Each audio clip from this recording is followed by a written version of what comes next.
kumpirmado po, aminado na po itong si Palengkira na dumididi daw pala si Bangag sa kanya. Aminado po siya. Ay. Kaya kan talaga noong isang araw, darling na ang tawag sa kanya ni Bangag. Ngayon, mismong si Palengkira na nagsabi na dumididi daw pala itong si Bangag sa kanya. Anyway, at para magkaroon naman po kayo ng peace of mind, ay bahala na lang po kayong magkuan ito, tawag dito, maghusga. Ganito kasi yon. Kaya aminado itong si Palengkira na dumididi itong si Bangag sa kanya. Kaya ganito yan Sabi niya, tinawag niya, darling, ano yon sir? Sabi ganyan. Alam mo, kahit na maiksing panahon ka pa lang na nagtatrabaho sa akin, parang napapamahal na ako sa iyo, sabi ni Bangag sa kanya. Para tuloy nga ang tingin ko sa iyo, pakiramdam ko sa iyo at tingin ko sa iyo, kapatid ko na lang. Sabi naman ni Palengkira, ay, ganun po ba? Salamat naman po. Pero ako naman po, dahil sa kahit na maiksi lang yung pagsiservisyo ko sa inyo, talagang napil ko po talagang napamahal na rin po ako sa inyo. Katunayan nga po, ang turing ko na lang po sa inyo ay anak ko na lang. Sabi ni napaiktad daw si Bangag bakit mo naman nasabing piling mo anak mo lang ako?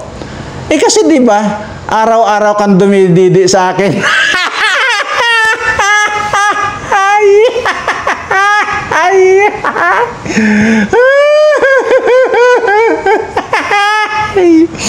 Ating namaminado na araw-araw pala siyang dumididi dito kay Palengkira. Di wow. Pero tama lang. Dapat nga lang araw-arawin na nitong dumidi ng dumidi dahil ilang ko na lang. Kung matatapos man nito, ang termino nito ay nasa 2.5 years na lang. Dahil pagkatapos po niyan ay kulong na po yan. Ito si Bangag, kulong na po. At guilty po ang hatol sa kanya ng Supreme Court sa malversation. Yung pagnanakaw ng pera dyan sa PhilHealth at kung saan-saan pa. At katunayan po ito, binasa po, ipapakita ko po sa inyo para wala po kayong masabi sa akin na guilty po siya. So ibig sabihin, pagkatapos po nitong termino nito, ay kulong ito.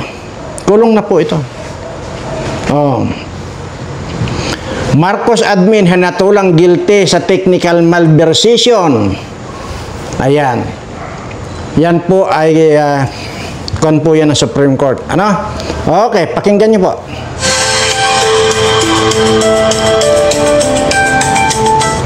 The Supreme Court en banc, during its session on December 3, 2025, acted on the consolidated petitions in the PhilHealth case. The Supreme Court, through the ponencia of Associate Justice Amy C.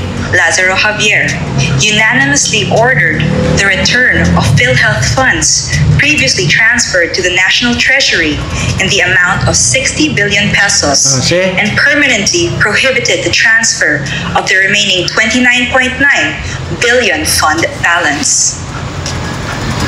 The court, by a majority vote, also declared void Special Provision 1D, Chapter 43 of the 2024 General Appropriations Act, or the 2024 GAA, and the Department of Finance Circular Number 003-2024 for having been issued and implemented with grave abuse of discretion amounting to lack or excess of jurisdiction.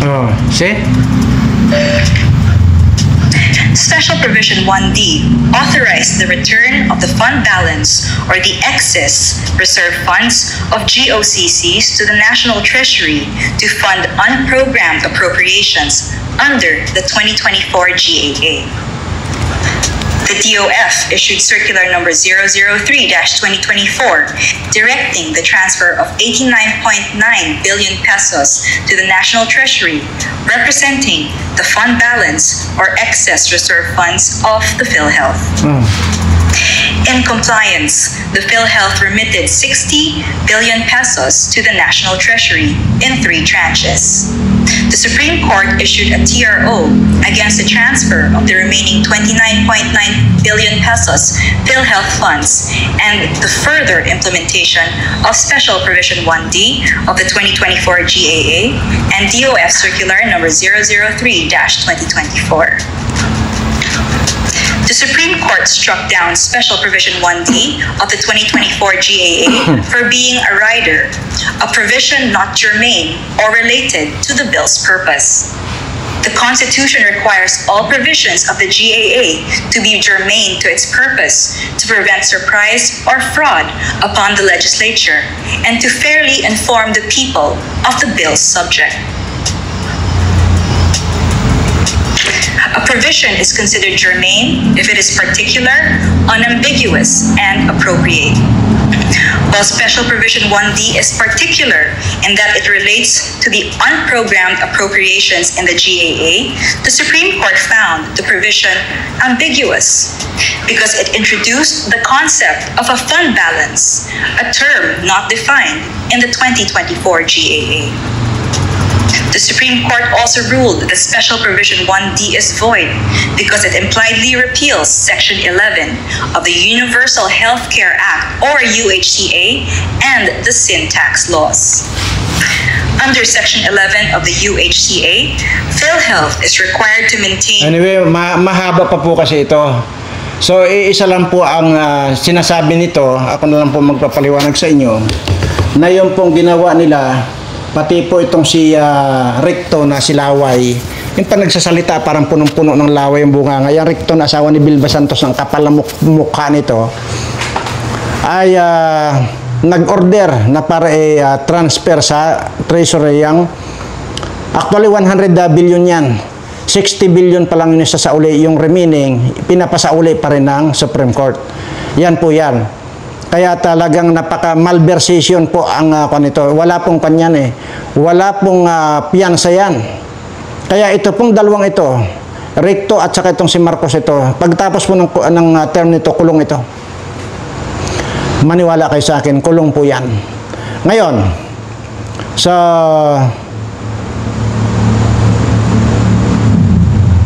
ano pa ba yung mga kwan? Yung mga gusto kong paabot sa inyo. Marami po ito na mga kahayupan itong kwan ito. Grabe.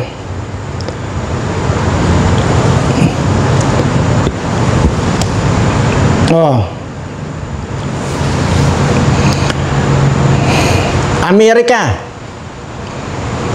Tinanggal na po yung pagpupundo ng Amerika dito sa mga idka-idka na ito. Anong ibig sabihin nito? Wala na. Tinabla na itong si Bangag na ito. Wala na. Tablado na sa US itong si Bangag na ito. Ayaw ng punduhan ng Amerika yung mga idka dito. Ngayon, yung ipinagmamalaki dati na akala ni Bangag dati na kakampi sa kanyang Amerika, walay, hindi mangyayari kahit kailan. Matagal na po yung vlog ko. Nandyan po yan, recorded po yan, nandyan, hindi nabubura yung vlog ko.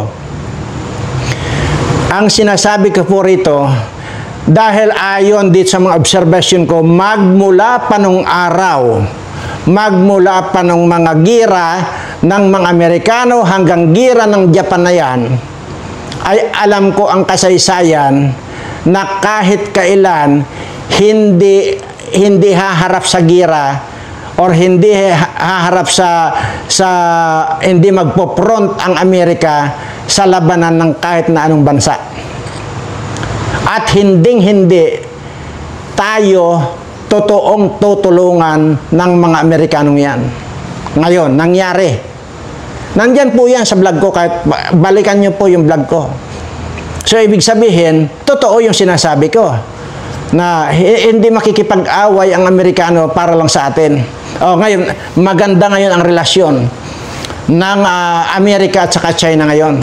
Paano yan ngayon? Wala na po eh. So anyway, kahit paano makuan lang ninyo. Mapakinggan nyo lang kahit na sandali lang, ha? Laban dun sa mga rakot ang pera, noon ngayon iuusad ni Marcos bangag ang ating relasyon sa China matapos na nagpahiwatig na ang liderato ng Amerika at ang China na nais nilang mas mabuting relasyon. Well, siyempre, naninilikado ngayon si Marcos Jr.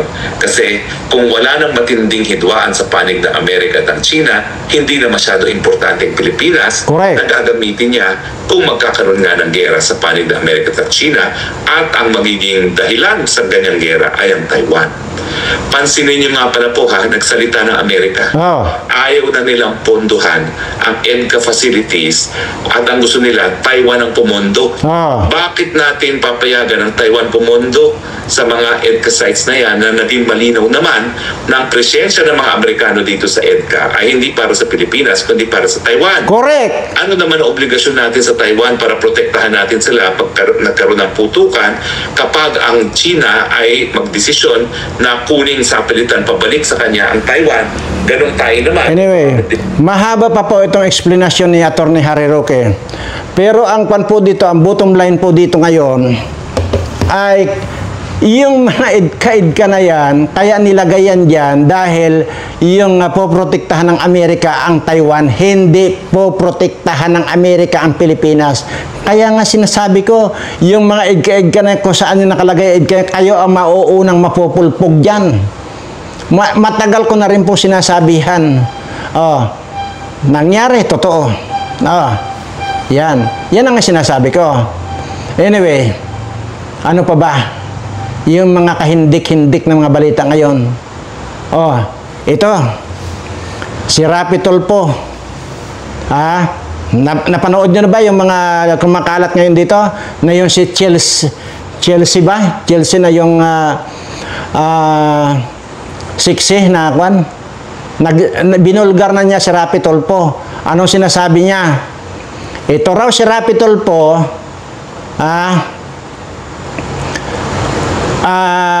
hindi pa raw niya nakakantit, hindi pa niya nakakantit yung babaeng gusto niyang kantitin. Antimano yan, may 250 hanggang 300,000 agad yan na binibigay sa babaeng hindi pa niya nakakantit. Ang sinasabi nung tong Chelsea na ito, nandyan po yan Ewan ko kung na-record ko mamaya titingnan ko. Ang sinasabi nito, babaeng to, kung doon sa 250 hanggang 300,000 na hindi pa nakakantit ni Rapi Tulfo, how much more pag nakantit na niya? Ibig daw sabihin, mahina ang kalahating milyon hanggang 1 million pesos ang ibibigay sa babaeng kanyang gustong kantitin. Itong si Rapi Tulfo na wala nang ang puwet. Tunaw na. Tingnan ko kung na-record ko ako na at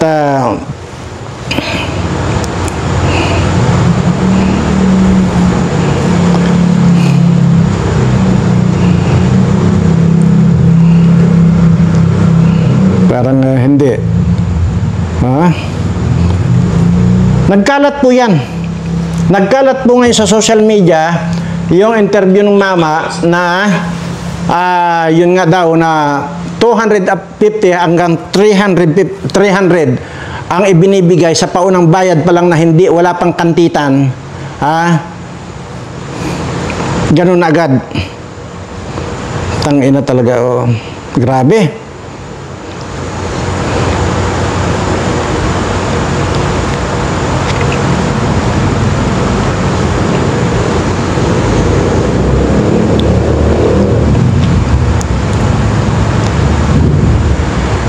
Wala, hindi ko na-record. Tingnan nyo. Ganon mga kahayop ito, mga ito. Kunwari, idol nga ninyo yan, di ba? Sa biglang tingin, akala nyo nakakatulong sa inyo. Tingnan mo ito, nagwawaldas din ng pira sa bilat na hindi pa niya nakakantit, 250 hanggang 300,000 na binibigay. Kaya sabi, pag nakapagbigay daw ng tip, ito paldo-paldo rin daw eh. Ay bagay, tingnan mo naman yung kanyang anak na butanding, di ba? Pumunta sa Amerika, lumaklak ng alak, isang gabi lang 6.5 million na ang binayaran sa beer house na yun. See? Ngayon, magkakantit na naman to, aanakan na naman niya, tapos tingnan mo yung inabandonan niyang anak. Akala lang ninyo napakatitino itong mga tulpo na ito eh. Lalo na yung matandang tulpo, na yung Ramon Tulpo na isa rin bakulaw na hindi pa mamatay-matay ng matandang to. Kay Claudine Barreto lang, basag-basag ang mukha ng hayop na yan na matanda na yan eh. Kung ano na lang lumalabas sa bibig nitong hayop na matandang tulpo na ito. Talagang wala na po.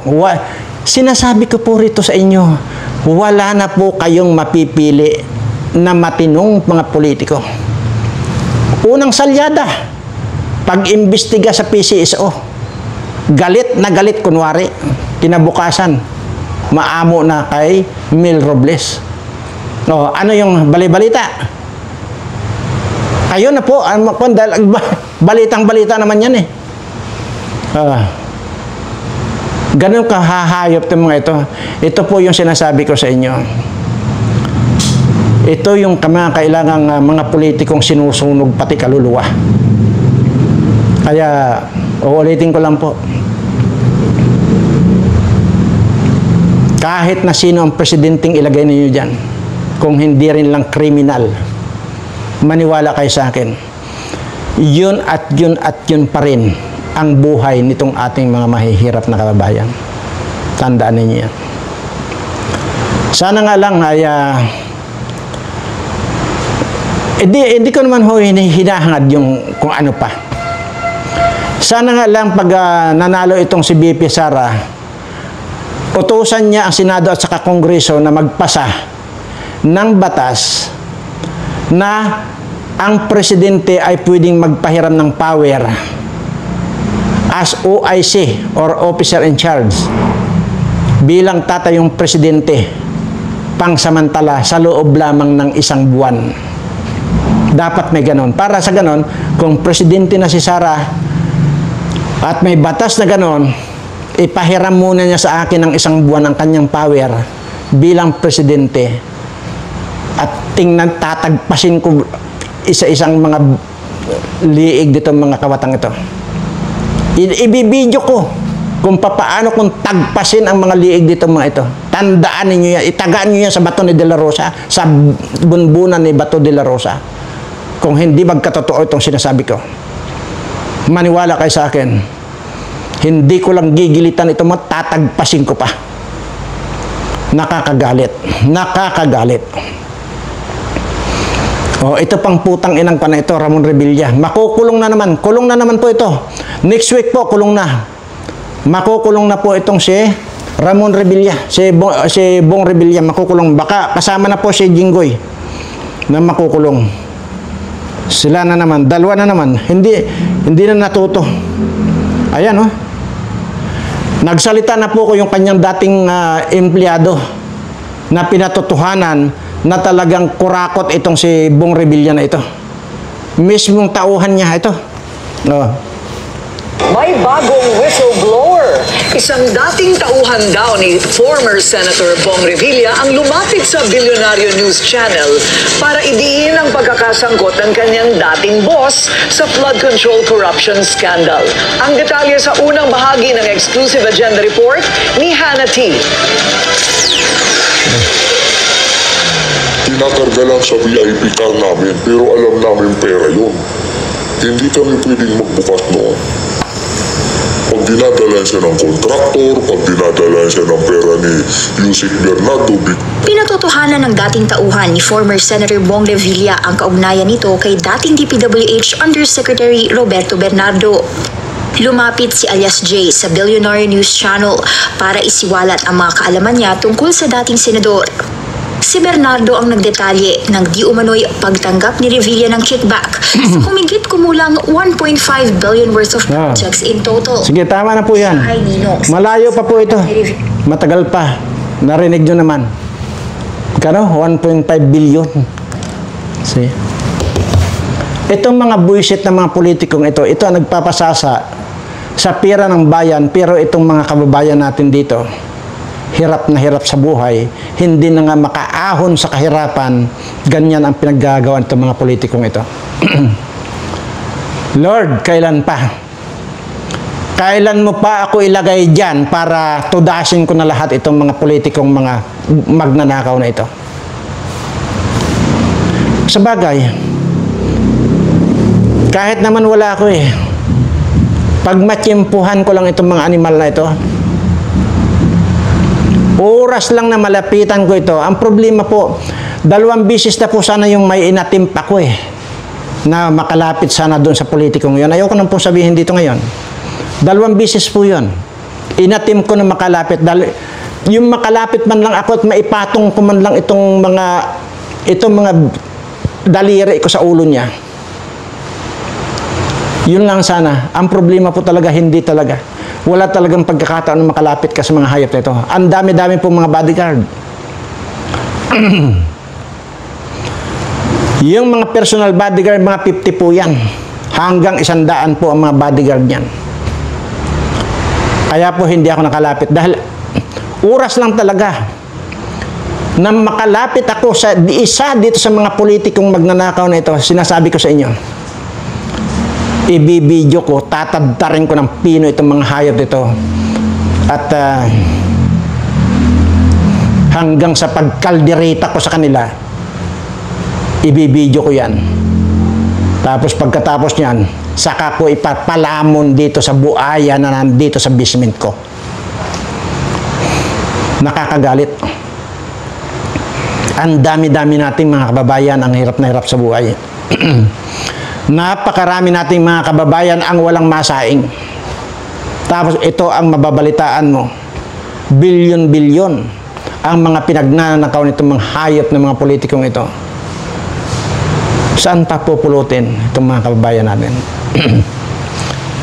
Kailan pa makakaranas ng kaalwanan man lang sa buhay itong mga kababayan natin?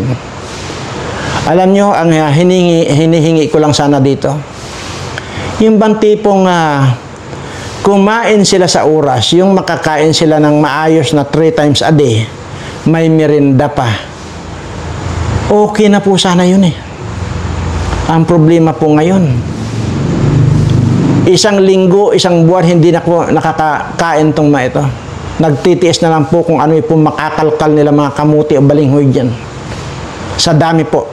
At ako po ang magpapatunay niyan dahil personal ko pong naiikutan yung mga taong ito.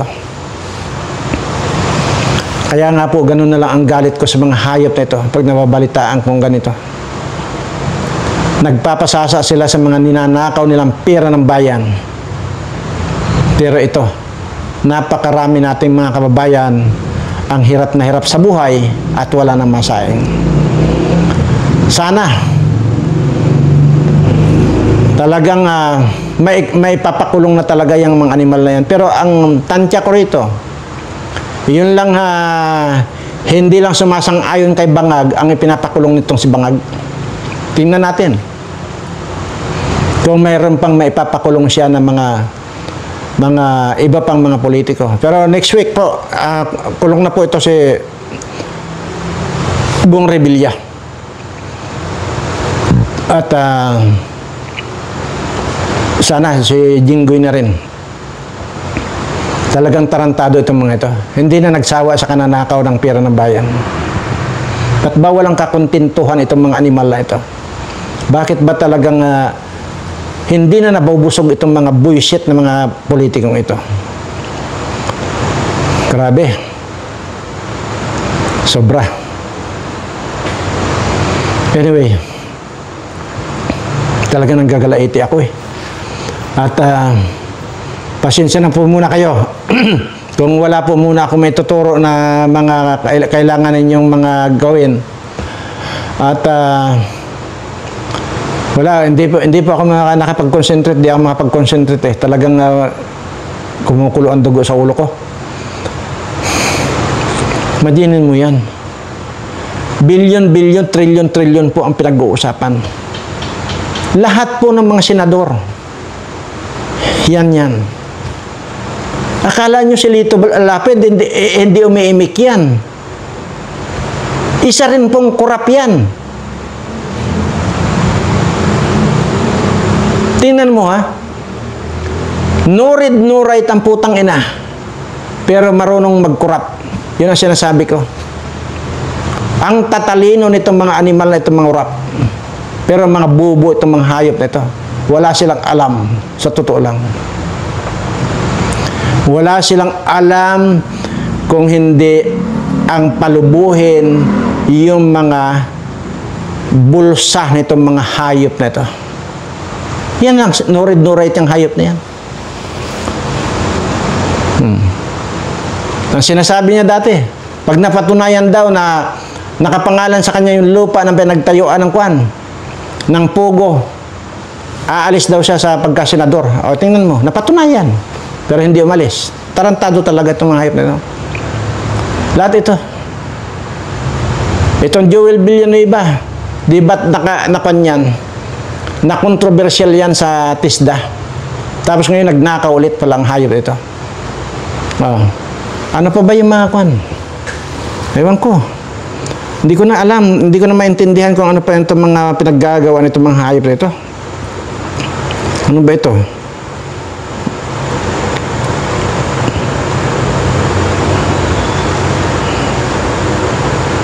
Limas na. Limas na po ang pera ng bayan. Wala na.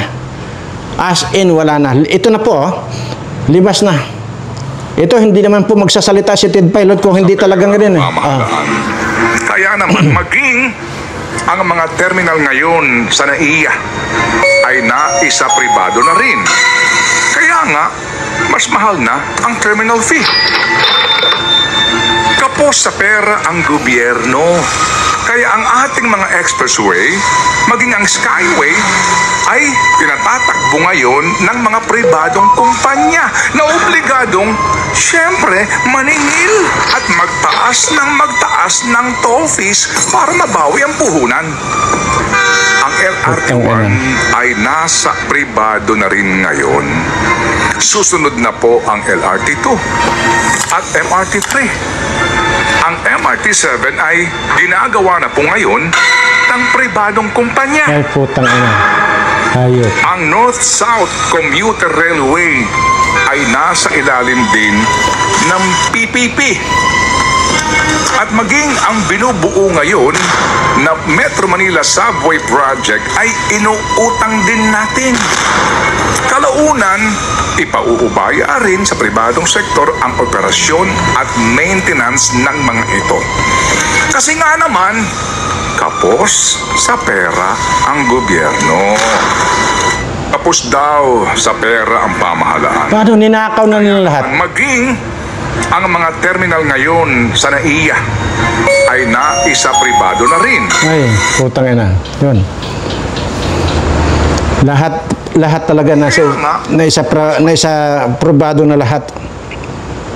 Tingnan mo, wala nang government owned. Nasa pribado na lahat. Nakakagigil itong mga hayop ito. Nakakagigil. Anyway, sige. Mayroon pa po eh. Mas lalong manggigigil kayo pero wala na po tayong oras. Bibigyan ko muna po ng pangbawi itong kumukulo kong dugo sa ulo.